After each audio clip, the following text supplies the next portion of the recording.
Hi everybody. I know it's been a couple weeks since I've uploaded any adoption vlog,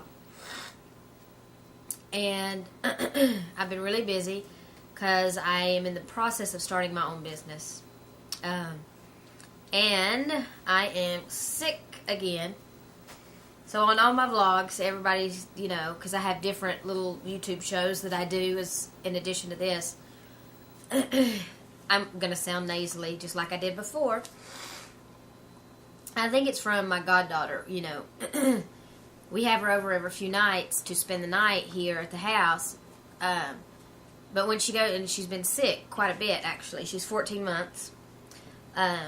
She gets sick. She'll go back to her mom's house, and I guess from being around other kids or whatever, she's been sick several times. And every time she gets sick and we have her over, I guess my immune system's down just from being wore out. I get sick too, so maybe it's sympathy sickness. I don't know. I feel so bad that she's sick. But anyway, she'll get better. Well, she was a preemie when she was born. That's kind of getting off the subject. It's not concerning our adoption, but so she just tends to get sick more. But anyway, that's where I think I'm getting it. And it's the season. But anyway, so we've continued to do research on the adoptions, and as I said before on our history, because I put a two-parter about mine and Joe's history leading up to the starting of the adoption process on the previous vlog that I put up. But we were talking about the types of adoption we were looking into. And so the last few weeks I've been researching the domestic adoption through either private adoption, using an attorney, or through the open adoption using an attorney. Just trying to find out more information. And I mentioned earlier we had researched surrogacy, and whew, that is expensive. That is so much more expensive than even adoption is.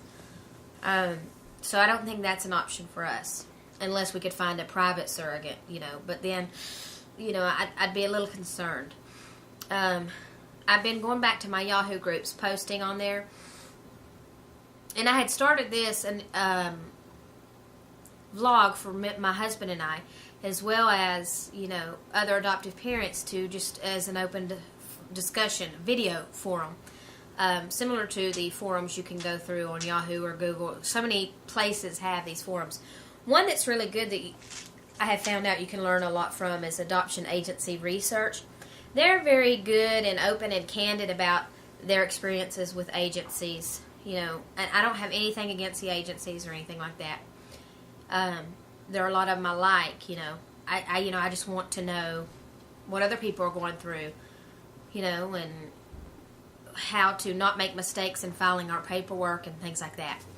But we're now looking, as I said before, at the domestic adoption here in the U.S., and we want to get certified as foster parents if possible. In Tennessee, I had said earlier, you have to be foster care or foster parents for 6 months before you can adopt. So I think we want to try to be like respite care or emergency care foster parents. But I checked out a site. It's AdoptUSKids or AdoptUsKids.org, and I requested information from them. And if anyone has used this system, it's the public system, I would love some feedback on it.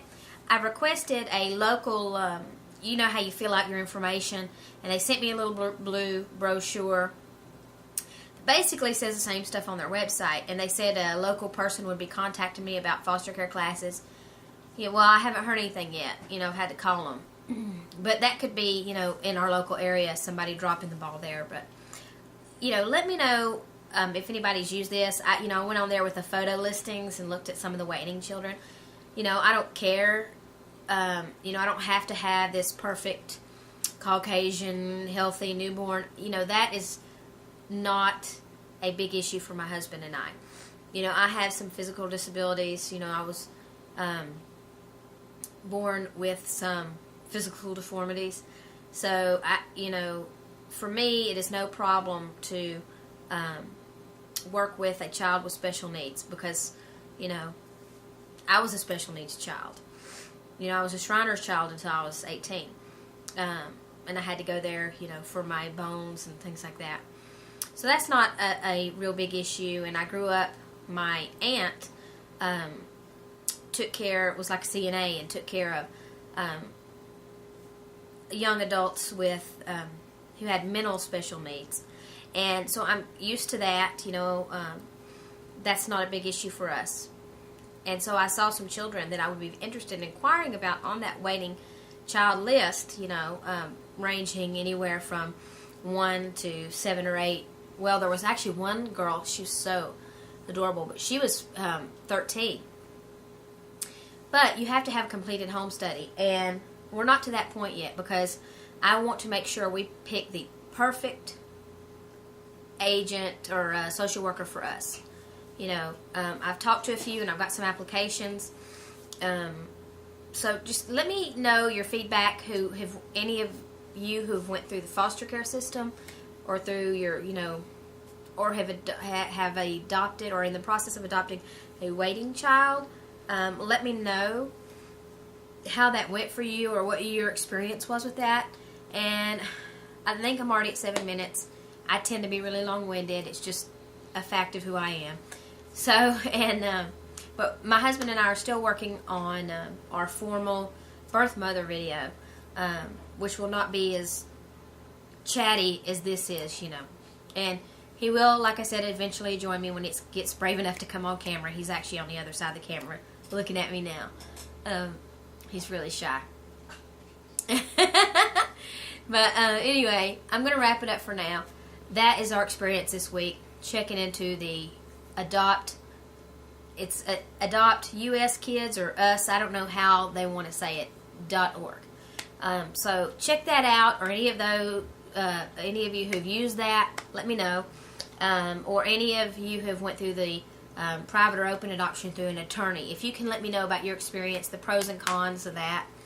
And I'll be posting something again in a few more days because I have a couple little things that are interesting to talk about that I found out on the Yahoo groups. And I'll talk about that later. But anyway, have a good night. Many blessings. And let me hear your experiences. Bye-bye.